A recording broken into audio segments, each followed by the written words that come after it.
শোনা গেল লাশ কাটা ঘরে নিয়ে গেছে তারে।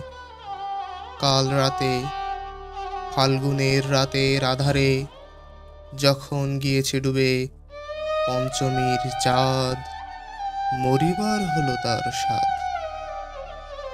বধূ শুয়েছিল পাশে, শিশুটিও ছিল, প্রেম ছিল, আশা ছিল, জ্যোৎস্নায়। তবু সে দেখিল কোন ভূত। ঘুম কেন ভেঙে গেল তার?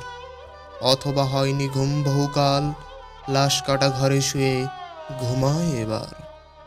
এই ঘুম চেয়েছিল বুঝি, রক্ত ফেনা মাখা মুখে, মড়কের ইঁদুরের মতো ঘাড় গুজি, আধার ঘুজির বুকে ঘুমায় এবার, কোনোদিন জাগিবে না আর।